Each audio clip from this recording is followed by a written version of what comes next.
I don't know what's going on here. This might be completely normal, but I've just got to Manaton and it's like everyone's wandering around like zombies.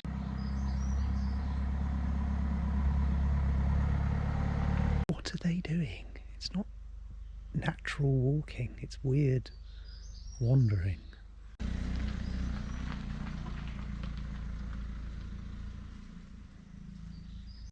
Okay, not zombies, hippies. They're doing some weird hippie stuff.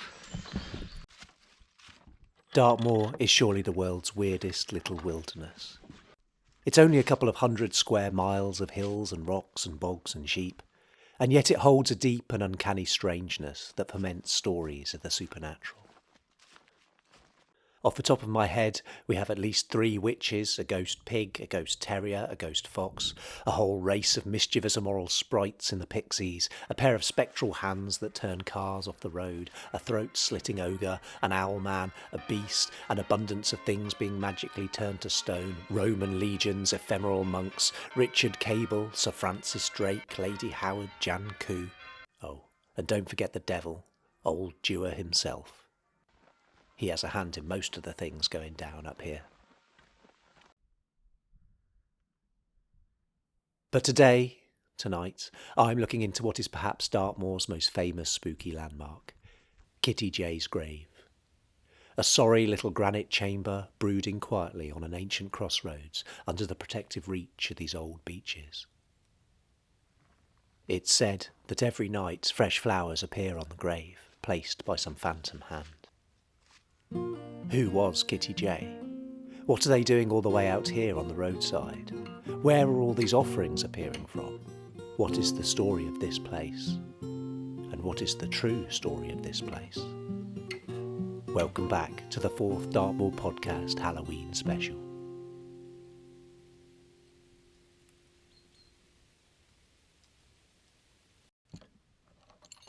The iconic J's grave.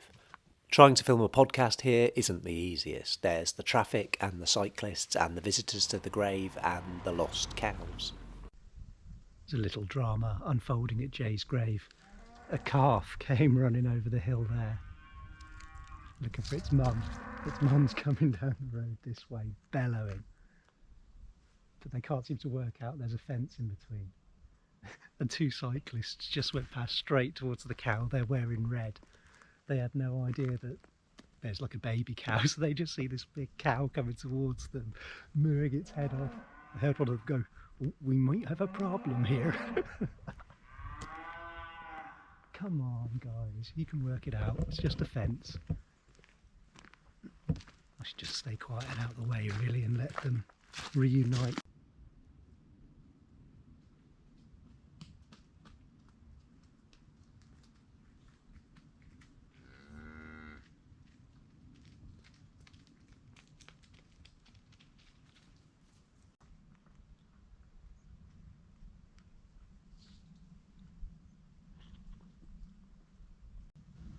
And now really silly sounding cows come to join the party too.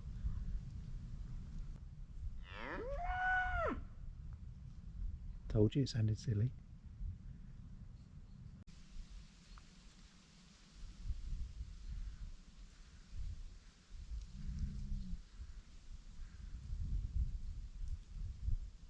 It's a strange little lay-by here at the old crossroads. It's hard to describe, but after spending an afternoon here filming, it feels almost like it draws people in. And the scattered pennies and other trinkets show that people feel compelled to leave something behind here. A little ritual. Right, past George needed to go and get some water.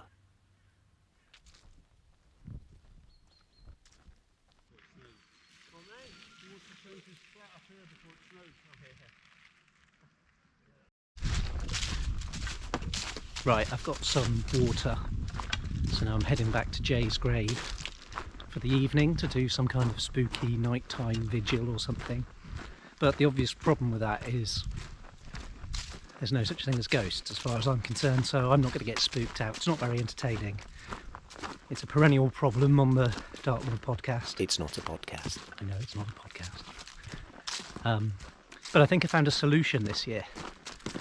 Just to bring someone who does believe in ghosts and who might be freaked out So let's see who we've got.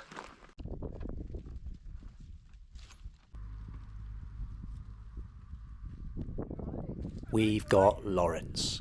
Fans of the pod might remember him from the Reverend Sabin Bear and Gould episode, or perhaps you might recognise him from Spirits of a Different Kind, which we work on together, along with the rest of the Scuba Gang, conducting paranormal investigations in haunted pubs around Devon. He's an endless source of anecdotes, and he knows how to spin a yarn, as all authors should. He was to be great company for a backpack camp on nearby Krypton Down. But more than that, Lawrence's open-mindedness and enthusiasm would provide a great foil for my sceptical stoicism when visiting the grave after dark.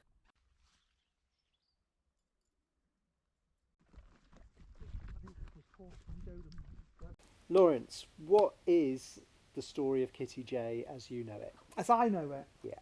Well, Kitty J was a young girl. Actually, she was an illegitimate girl. Right. Born to a mother out of wedlock in the Newton Abbot workhouse. So a very challenging, very difficult start to life.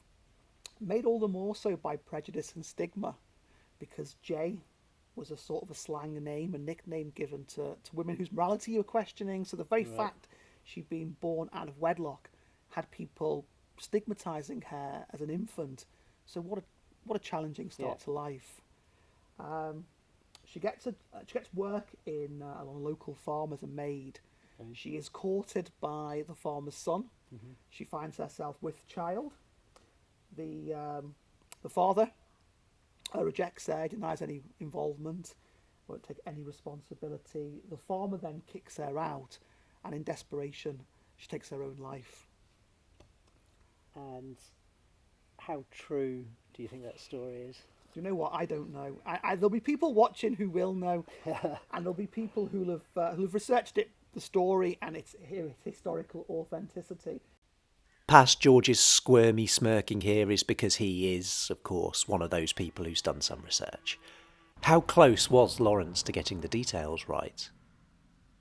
His story is pretty close to the template, and as I'd spent the afternoon hanging around the grave, I'd actually heard a number of similar but subtly different stories from the steady stream of visitors. And the first thing to say about the story of Kitty J is that it is true. Bet you didn't expect that. Well, it's true-ish anyway, or likely to be true perhaps. You'll see what I mean. The first written record of any kind relating to this story is from an article in a local newspaper from 1851 regarding the discovery, or rediscovery, of the grave. Apparently, the landowner, Mr. Bryant, and some of his labourers accidentally found it at the crossroads, uncovering a skeleton which, when examined, turned out to be the remains of a young woman.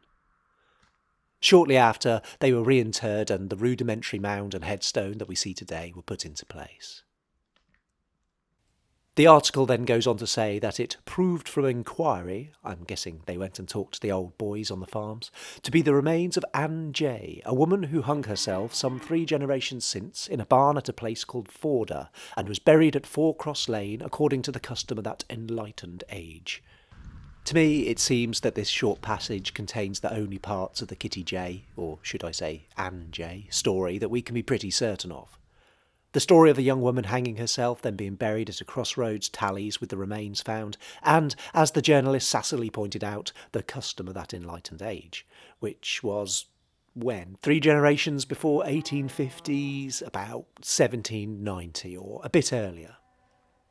The worn, forgotten grave must have been indistinct enough in 1851 to be accidentally disturbed by the workmen, and it seems that there wasn't a lot of information about the tragic events that had happened 60 or 70 years hence. Details about the workhouse, Newton Scabbart's affairs with a local squire or the farmer's son, the pregnancy, are all later embellishments to the story, and begin to appear in the early 1900s. Sometime between the turn of the century and the outbreak of the Great War, the author John Galsworthy, who lived nearby in Manaton, wrote a short poem called The Moor Grave, clearly inspired by Kitty J.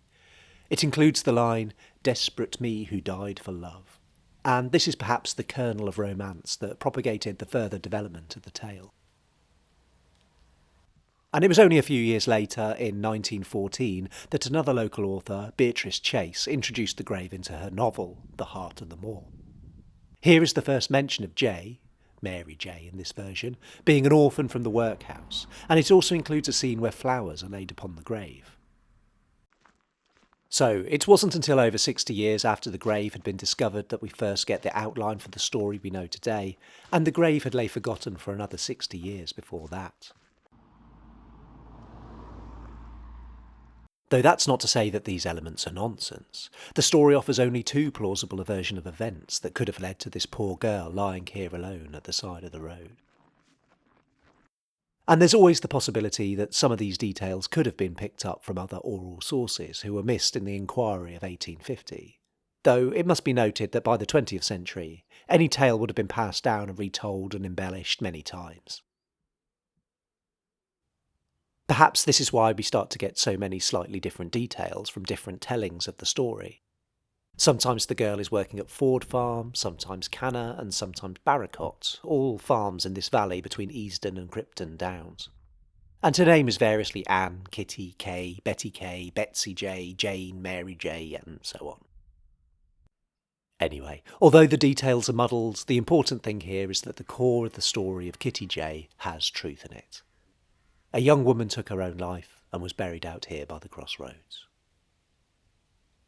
So what's like the ghost story aspect to it then? It's a sad sort of historical story if it's true, but what's the supernatural element? Well, the supernatural element starts with the fact that she's buried on a crossroads, so suicides can't be buried in consecrated ground in those days. They are buried very often at crossroads in the hope that the spirit will become lost and won't know which way to go to haunt the living. Right, it's pretty creepy. Now, it's said that very, very shortly after the grave was laid, people travelling wouldn't do so after dark because her ghost was seen materialising outside the grave. I think the story that most people are familiar with, and it's most famous for, is the idea of flowers and other tokens being left nightly, and specifically by pixies. Right, yes. So try and stay out and catch them in the act later, maybe. That'd be interesting. I mean, it's said that at midnight a mist will descend, and while the mist has descended, the pixies will come and place flowers on the grave. And it's said by a lot of people, this was a story made up by the author Beatrice Chase. Right, yes. They're saying maybe she was responsible for leaving the flowers there. They're making up a little story to go with it, kind of a little Indeed. prank, yeah. Indeed.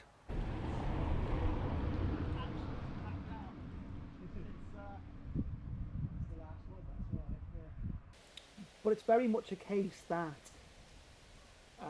Kitty is buried at the crossroads as a result of her being a suicide, in the belief that her spirit will not find peace, it won't be at rest, it will wander, it will frighten the living, and therefore she has to be buried here so she can't find her way back home. Yeah. That might be one of the reasons the story resonates with us on a human level so much. This poor girl, she has the worst start in life. The workhouse was an appalling, abhorrent, unforgivable place to be. She's stigmatized. She finds love, so she thinks. She finds a chance of happiness. It's snatched away. She's treated wantonly. She loses her life, and she's not even given a Christian burial and the chance of peace. Before it got dark, Lawrence and I took a wander down the road to see Hound Tor in the evening light. I'd say one of Dartmoor's most atmospheric tours, looking as it does like some partially melted fortress on the hilltop.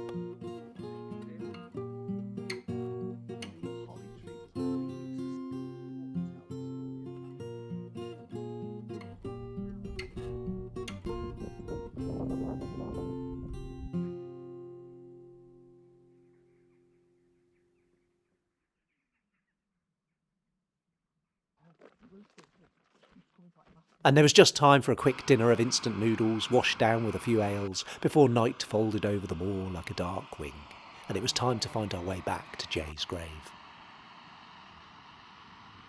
Frightened? Okay, not too scared. Yeah, you freaked the cow out. Not going to hurt you. For one thing, you're about 5 times as much as us. Yeah. Bash us if you wanted to. And then just along from Rustley there, There's another village or hamlet. When we got there, though, all thoughts of vigils and trying to communicate with the spirits just sort of faded from us, and instead was replaced with a great feeling of melancholy and compassion for poor Kitty, Anne, Mary, Betsy. Forget the dowsing rods and the "is there anyone there" and catching orbs on camera. It all seemed a bit tawdry in the face of a simple tale of human tragedy and injustice. Poor girl. I hope there's a moral in the tale we can all take from it, in that just be kinder to people, be nicer to people, especially those who are vulnerable and who need looking after. And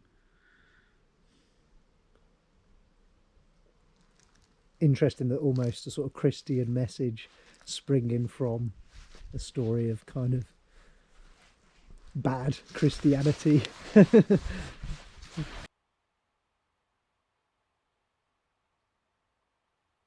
Also, after a bit, a suspicious car pulled up and was lurking about.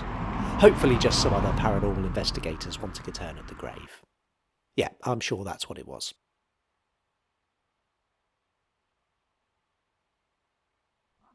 So, under a swollen golden pumpkin moon, we decided to call it a night.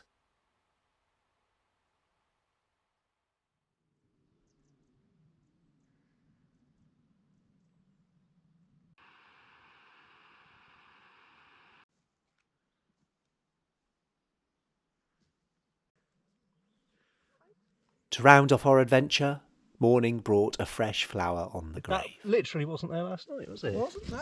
Now, of course, this could easily have been the people who pulled up last night or a dog walker earlier in the morning, so I'm not getting too excited. But it does go to confirm what we'd already felt, that this place has a pull on people, it touches something. Lawrence summed it up perfectly. It's a place where you feel a human connection. That's why people come here, I suppose. They feel a human connection, or they come here lured in by the folklore and the story, but they come back and place the flowers because they feel a compassion, a sadness for the girl. Yeah, I think that's spot on. Spot on, Loz. I'll say goodbye then, mate. Awesome, mate. Nice to see you again. We parted in good Um, cheer, presume and I you'll get plodded picked away up from the same. another Halloween investigation, albeit one where, perhaps, we learnt more about the living than the dead. See you later, Lawrence. Let's leave on that little verse by John Galsworthy that seemed to have sparked off the Jay's grave craze.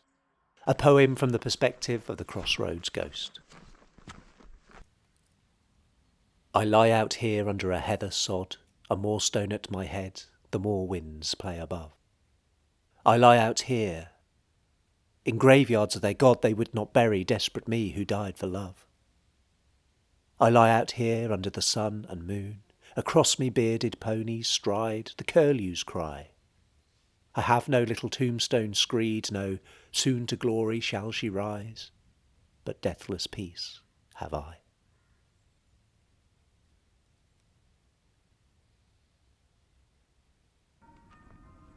Happy Halloween, everyone. Make yourself a spicy pumpkin curry, gong bathe in the Manaton bells, and make yourself scarce if a shifty car pulls up to you in the night. Thanks for watching. See you next time.